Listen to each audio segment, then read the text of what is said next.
All right, good afternoon, everybody. Thank you for joining us for this webinar about the curriculum at Southern College of Optometry.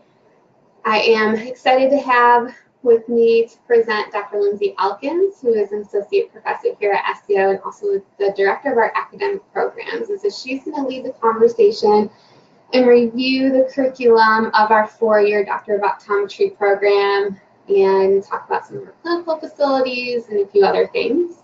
And as always, if you have questions throughout the presentation, we encourage you to ask along. If it's something relevant to what we're speaking to at that moment, we will pause and answer the question at that point in time. Otherwise, we'll get to any remaining questions at the end. And I might not have mentioned, my name is Rebecca. For those of you who are joining this webinar, as the first webinar that you've listened to for us here at SCO, we have these monthly. I'm usually the one to host as a member of the admissions team, though I usually try to have someone join me to talk about whatever topic is going on for that particular month. And so I'm going to let Dr. Elkins kick it off, and then I'll monitor the questions as we go. Thanks once again for being here with us this afternoon. We hope you enjoy the session today. So without any further ado, Dr. Elkins, go ahead and take it away. Thank you, Rebecca. Thank you for introducing me. I am Dr. Lindsay Elkins. I graduated from SCO myself in 2007. I'm from North Carolina originally, but I did my residency at the Memphis VA Medical Hospital, and I came right back. So I've been on faculty at Southern College of Optometry for 10 years, and my current role is as the director of academic programs. So I help make the schedules every term, and we're going to go through some of that in a little bit. But just to start off, everything that guides the college is our mission. It's very important. And our mission at Southern College of Optometry, and you're going to hear that a lot, we strive to lead the profession by educating the best possible healthcare providers, promoting lifelong learning, and fostering a personal commitment to service. So obviously, we want you to be great doctors, have great clinical skills. And once you graduate, you will be considered an expert in your field. But that doesn't mean you know everything, and none of us do. So we do have to equip you to be able to continue learning long after you finish your 4 years with us. And probably part of what all of you would say got you interested in optometry was helping people, at least to some degree. And here at the SCO, we consider service so important to our profession that it's essential to our mission. And we'll talk a little bit more about service learning as we go through. So our curriculum includes more than 192 semester credit hours of coursework over 4 years. That includes your lectures, your labs. The labs are where you're going to learn your clinical skills. The clinical program where you're actually seeing patients or other patient service-related duties, and service activities. So we do include service as part of your curriculum. So it's a lot of time.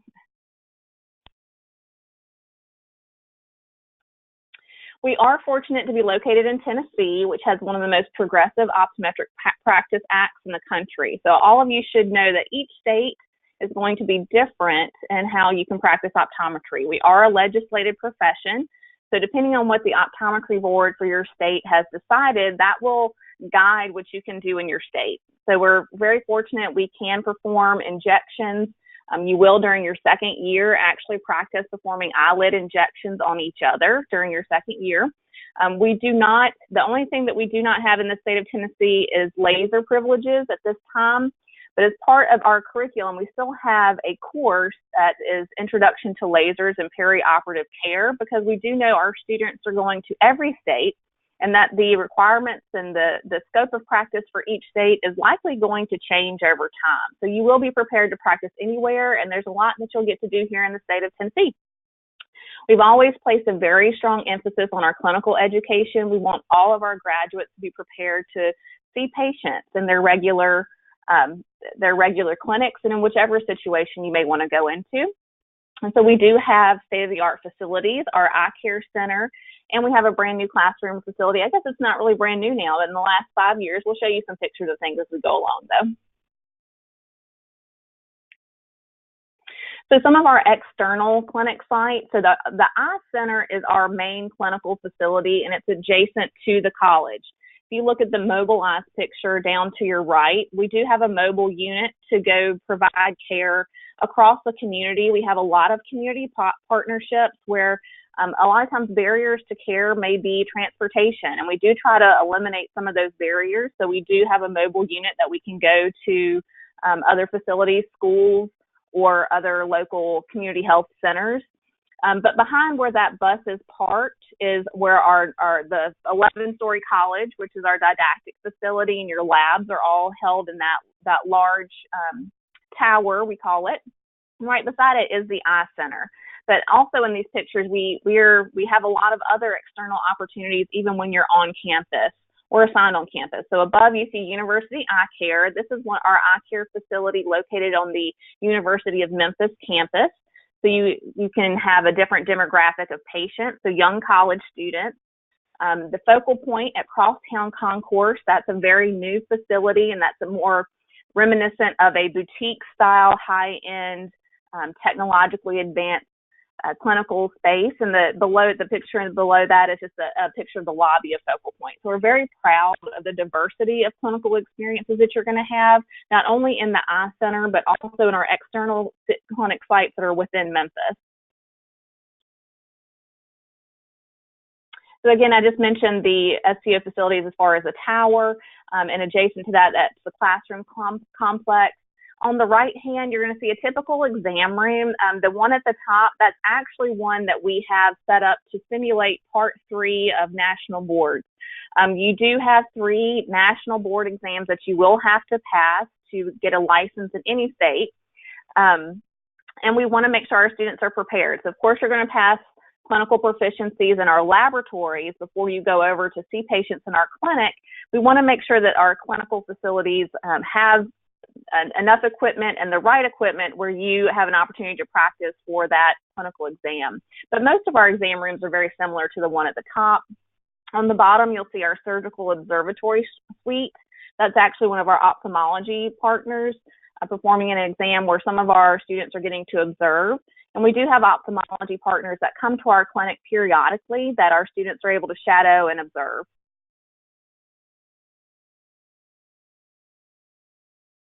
Here's a picture of the classroom complex. This is the newer north-south classroom where you'll spend a majority of your time. You have a lot of lecture time.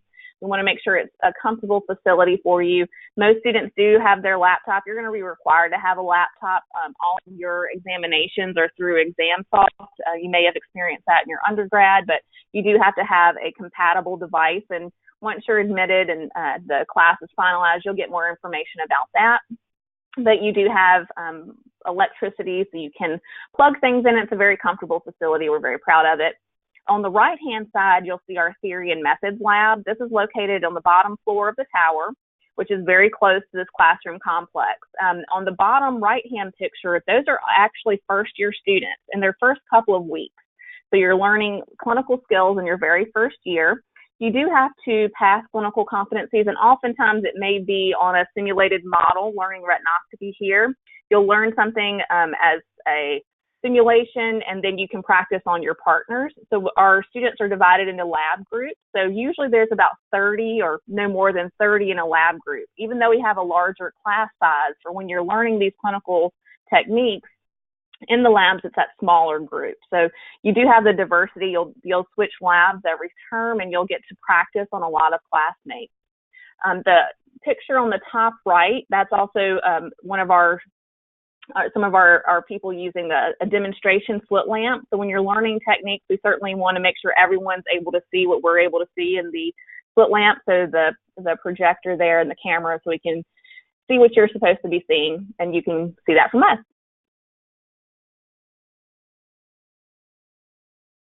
Okay, so one of the biggest questions we get pretty often is, how is our curriculum different from what you've experienced in undergrad? We have very tight integration of our courses.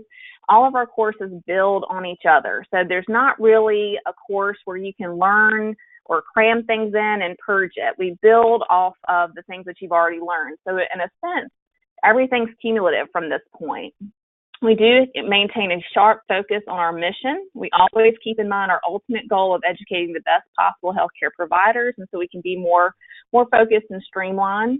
And there's just a huge amount of material. I mentioned that 192 hours that, the typical term, we'll go through each term to see the credit hours, but some people may have taken 12 credit hours and probably not more than 18 in a term, but your schedule's pretty packed when you're here. So just time management is often a challenge, and just readjusting to the amount of material. So now we'll just go through an overview of all 4 years. This is not comprehensive by any means, but it gives you a little snapshot of what each year will entail. So in the first year, you have your fall and spring term. We are on semester schedules. That first year is going to be focused mainly on the basic sciences. So trying to form that foundation. It's going to include the basics of anatomy, physiology. Anatomy and physiology are not required prerequisites. They are strongly recommended, and it really does help to have a little bit of extra background there. But you do get anatomy and physiology in your first year. Optics, the basics of vision science and biochemistry. We do make sure that we're adhering to the outline for our national accreditors.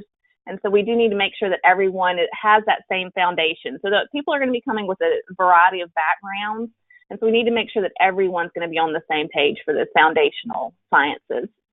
But you do begin learning the optometric theory and methods. So those are your clinical skills during the very first term of your first year.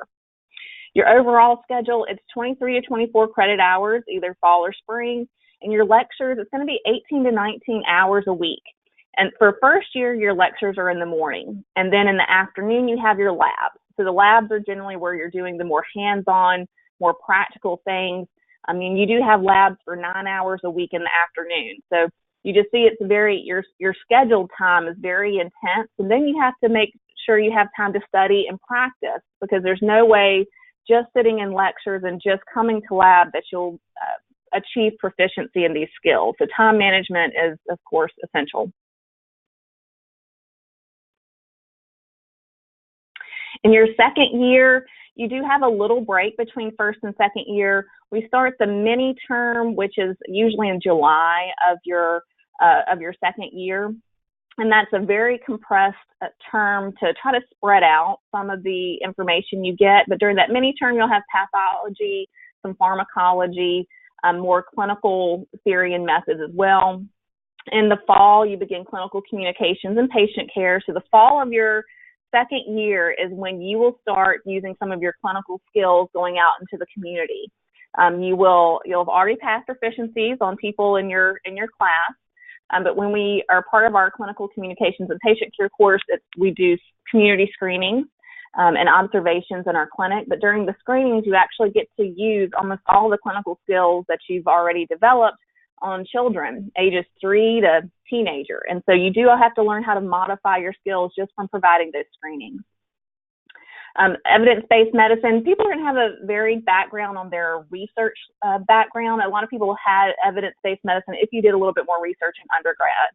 But we know that forming healthcare and healthcare changes in the future, you're going to have to look to the evidence to support your clinical care.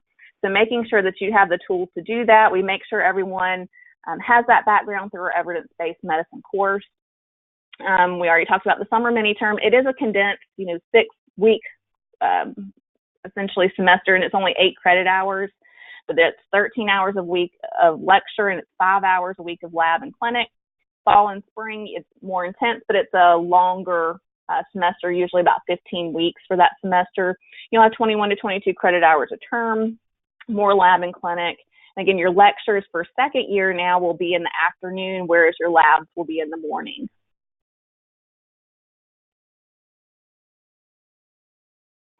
Third year, the third year begins immediately in the summer after your second year. So we want to try to get our students in the clinic as soon as we can. During your second year, you do have to pass clinical checkout, which is demonstrating the proficiency in all of the clinical skills that you've learned, setting you up to do a comprehensive eye exam in our adult primary care clinic, which you'll begin in that summer of your third year. But this is a complete year, summer, fall, and and spring terms. And again, very clinically oriented, but you still do have some coursework. You do have classes in addition to clinic. Your classes will be physical diagnosis, the more systemic care, integration, strabismus and amblyopia, glaucoma, and integrative clinical analysis, and more being able to take in multiple factors from everything you've learned and integrate it for varied patient experiences.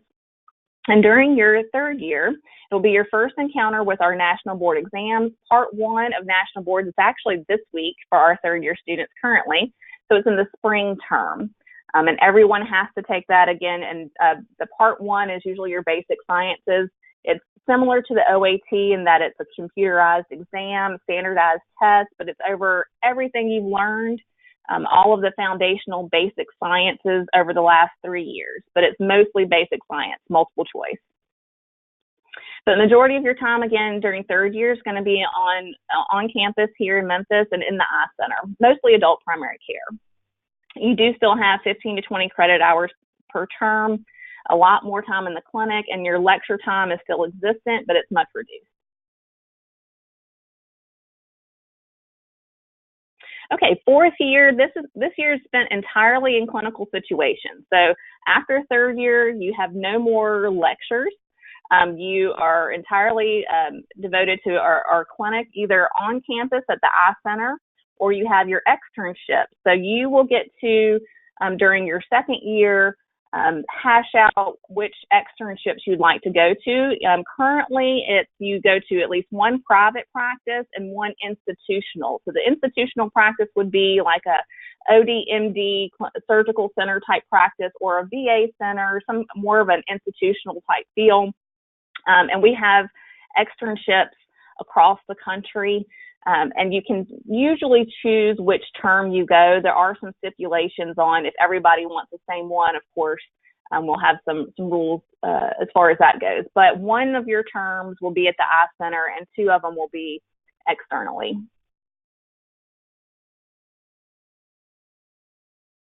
We mentioned service learning. Service is part of our mission. And it was so important. We were so integrated and with service already in our curriculum. We decided to officially make it part of our curriculum to introduce. You have a service learning course as part of your mini term in the second year. And then you have outside of the curriculum, a lot of service opportunities. SPOSH, which is Student Volunteers and Optometric Service to Humanity, that actually started at SCO.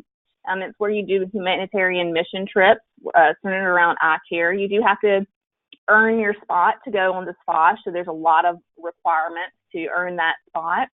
We do have school screenings that are part of that clinical communications and patient care. There are also community screenings you can volunteer for outside of the clinic. And we have our remote area missions, the RAM trips, which are those humanitarian mission trips, but they're stateside. Sometimes we have them in Memphis, but a lot of times they're a drivable trip, maybe 8 hours, and it's for a weekend. So you don't have to travel to another country, but you get some of that experience and provide that service. So again, we did want to formalize our dedication to service as making it part of our curriculum. Some people feel that they can't volunteer their time because they have so much commitment with our courses. So it's so important to us. We want to make sure everyone has an opportunity to participate in service.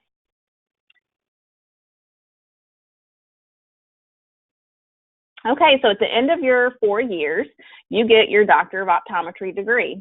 And it is a lot of hard work, but it goes by very fast. You do have to successfully complete all the requirements of the curriculum, but that does culminate in being awarded the Doctor of Optometry degree. And obtaining that degree makes you eligible for licensure to practice optometry. As we mentioned, we're a legislated profession. So once you have the degree, you're also able to apply for licensure in your state.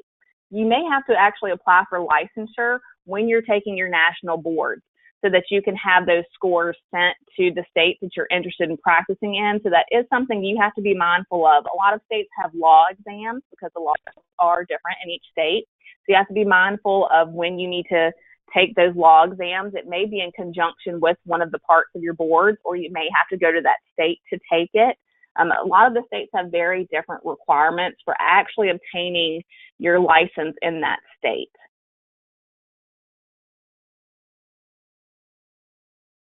As we mentioned, we are trying to prepare you for lifelong learning. That's a huge component of our mission because there's going to be a ton that changes, even as soon as you leave your curriculum. Once you graduate from SCO, you're going to know all the cutting edge technology, be well prepared, but things change. And we do hope that we're preparing our students. We have a summer research program. We hope our students are prepared to become the game changers moving forward and bringing back that information to our current students. We have a huge alumni network, and we're very fortunate that they come back. We have a business curriculum. We have Focus on Your Future and State Day, where a lot of the states come back and they'll talk about what it takes to be successful in their state. And we have a huge support network, and we're very proud of our graduates, but we do have to equip you to be able to continually change as the profession changes.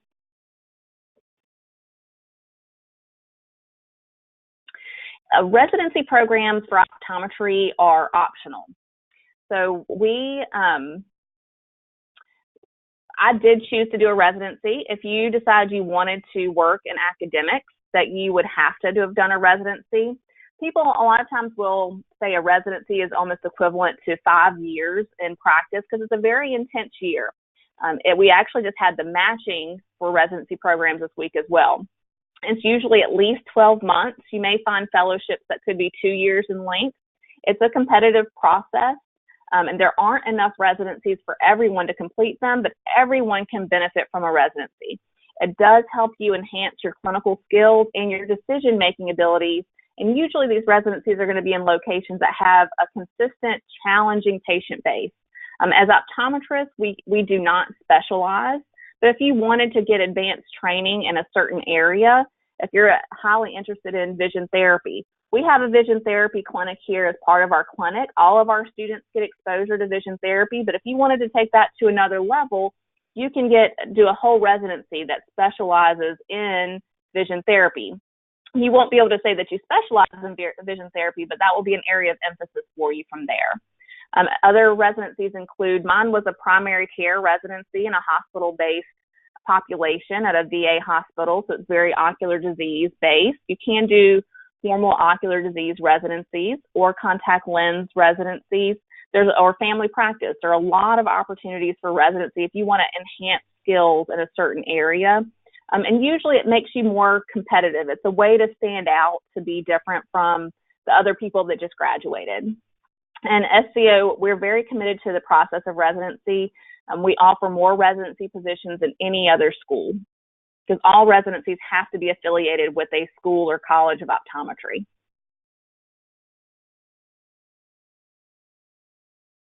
Well, I think that about wraps it up. Yeah, thank you very much, Dr. Elkins. That was a great overview of the curriculum here. And so at this point, we'd like to open it up to questions. If anybody out there in the audience has a question, wants a little bit more information about anything that was covered, go ahead and type those into the question box now, and we'll give you guys just a couple moments to see what's on your mind.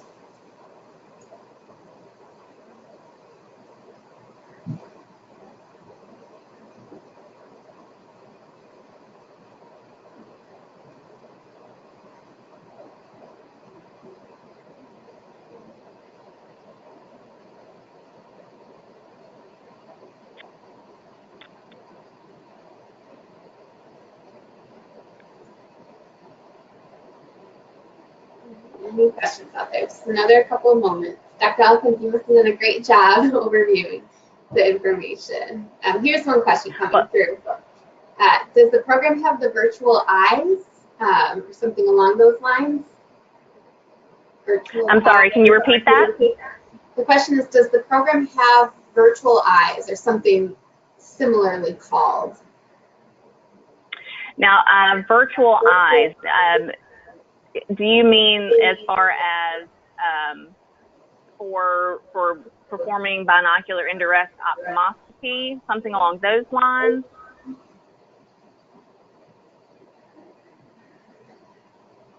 Matt, could you explain a little bit more about what you're meaning by virtual eyes?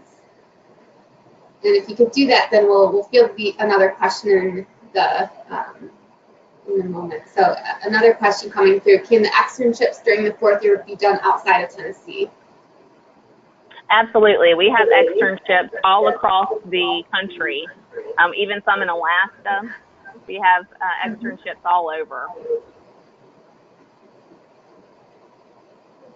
As far as if you're talking about virtual patient care, you can only simulate things so much. As far as technology, we want to make sure that you're able to do things on real patients as soon as possible. There are certain skills where we will use devices to simulate things, but there's nothing that simulates the nuances of a real patient like a real person. And so we try to do most of our practicals and things along those lines on each other, on your lab partners. And that's one of the benefits of having a larger class. Even though your lab is small, you will be able to perform these skills on a multitude of people because we want to get you ready for patient care on real people. And even, your classmates are going to be the best patients, and so they aren't quite like a real patient in the eye center. So we do want to make sure as many of your experiences and your technical skills are demonstrated on real people.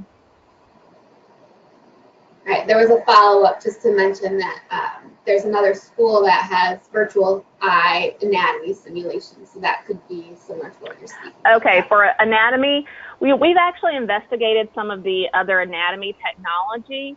Because you're right, there are some other anatomy, there is technology, but really when we looked at it, our anatomy instructor felt like they weren't realistic enough, and to really have the 3D model that was more realistic, he still felt that models were better than the technology that exists right now. That is something we're continually looking into because there are a lot of anatomy platforms.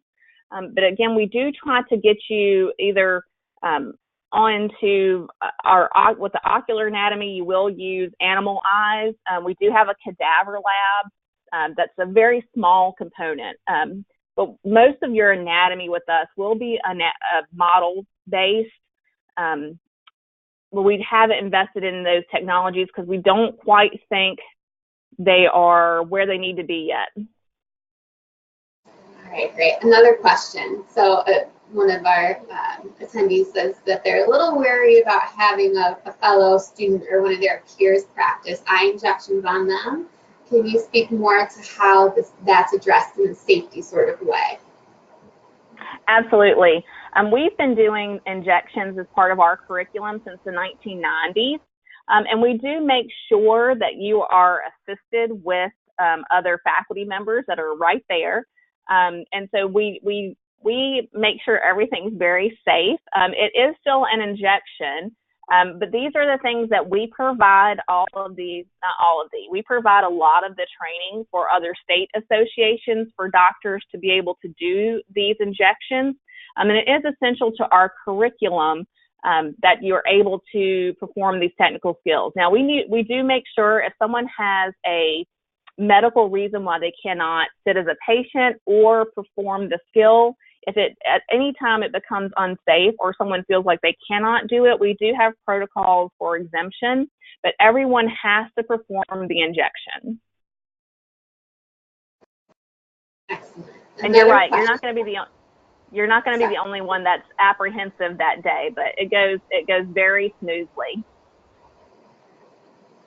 A couple other questions have come through about residencies. So Corey would like to know what makes you competitive as an applicant for residencies, and similarly, another student asks about the percentage of students that want a residency and aren't able to get it. So competitive aspect of obtaining a residency position. Sure. Residencies are competitive just because there aren't enough for everyone if everybody wanted to do one. But that being said, it's not necessarily all about your GPA. A lot of times if you've shown early interest in a residency program, most people that are the residency supervisors are going to want to know that they have someone that's teachable, that they're going to be working very closely with you over an entire year. So the earlier you can identify residencies that you're interested in and you can develop a rapport with those supervisors, that's going to be very essential. You do have an interview process. They do get to see your resume or your curriculum vitae or CV. So there will be some times that it may come down to have you had a research background or some of the things on your CV or your GPA, but much more likely it will be you have to have passed boards. And most of them are going to say you have to have a minimum of a 3.0, which is a B. So there are some minimum expectations, but everyone knows this is a year to grow. So I would encourage everyone, if you're truly interested in doing a residency, to go after it. The last thing a residency supervisor is going to want is for everyone to have a year where they're miserable together. You want it to be a great experience, and you want it to be something someone truly wants to do. And so that is just important for you to investigate that this is something you're interested in and committing to, because a lot of times it is a very intense year, but it is very worth it. So just investigating early, having a high GPA never hurts, and certainly you need to pass boards because you need to be able to have a license to have a residency. All right, and turning to, you mentioned SPOSH, one of the service opportunities that students can tap into. How do you earn a spot in SPOSH is the question that's coming. Well, anyone can sign up during any of your years to participate in SPOSH. Usually it's a certain number of service hours, because to go on SPOSH, you do have to collect glasses. Usually from our Lions clubs, we have a lot of donations. We get tons of donations of glasses. So those just have to be processed through the year, during the year, to make sure they're ready to go on the trip. So sometimes it's however many lab hours you need to have cleaning glasses, or trying to do fundraising so that it'll pay for your trip. You know, you might be writing letters to Lions clubs or doing presentations about SPOSH. And so I don't think there's any requirement to raise a certain amount of money.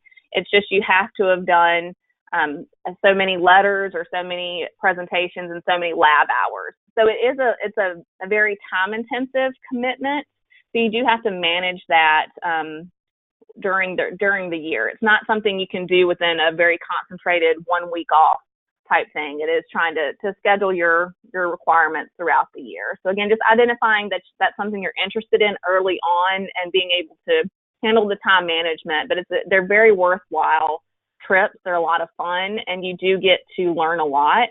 We do still have the remote area medical trips that are local, and they don't have the same requirements for that. The thing is, they do fill up very quickly because a lot of people are very interested in volunteering there. Great. And another question. Regarding proficiency of current students at SCO, how do students attending SCO compare to students from other schools who take the board exams? Oh, that is a great question. And I couldn't have asked that better. SCO, we've had a 100% passage rate on part 1 over the last couple years for all of our graduates. That doesn't mean 100% the first time passage rate, but also our first time passage rate is well above the national average. Our students do very well on our national boards. Now, our curriculum is not geared to just passing national boards. We want to make sure that you're going to be able to be a competent doctor. And those national boards are essential for you to get your license. So we do make sure that our curriculum provides a foundation for you to be successful on your national boards.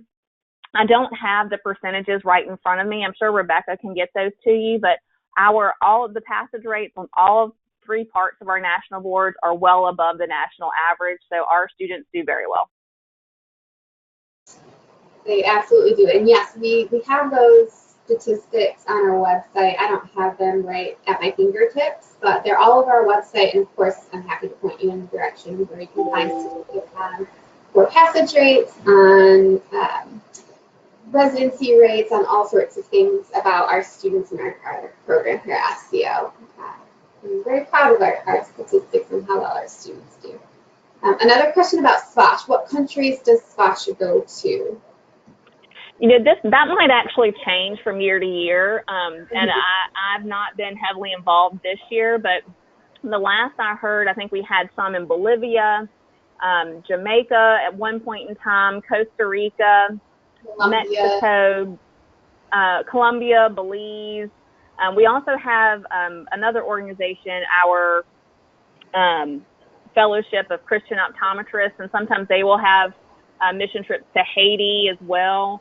I don't know if Haiti has been one of our SPOSH countries, but you know, we have to make sure that the country is going to be safe, obviously, and the country regulations, because a lot of these are, you know, more underserved areas. The country regulations may change from year to year, so a lot of it depends on the country dynamics for that year. But yeah, those are most of the ones that I can think of right offhand. Great. Another moment for any last questions that come through. Great questions though, you guys. Thank you for those. I don't see any other questions. So Dr. Elkins, once again, thank you very much for spending this time with us and for all the information you shared. And for our audience members out there, if you guys have any other questions that pop up in your brains after today, feel free to reach out to me anytime. You have contact information for our admissions office there.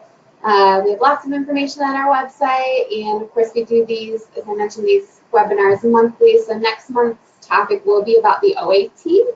Really exciting topic, I know, for many of you. I'll have a couple of first-year students join me to chat about how they studied and prepped to take that test, and we'll discuss a little bit more about the process for registering and logistics behind it. So once again, Dr. Elkins, thank you. Thank you all out there, and we hope to see you here on campus or have you join us for another session in the future.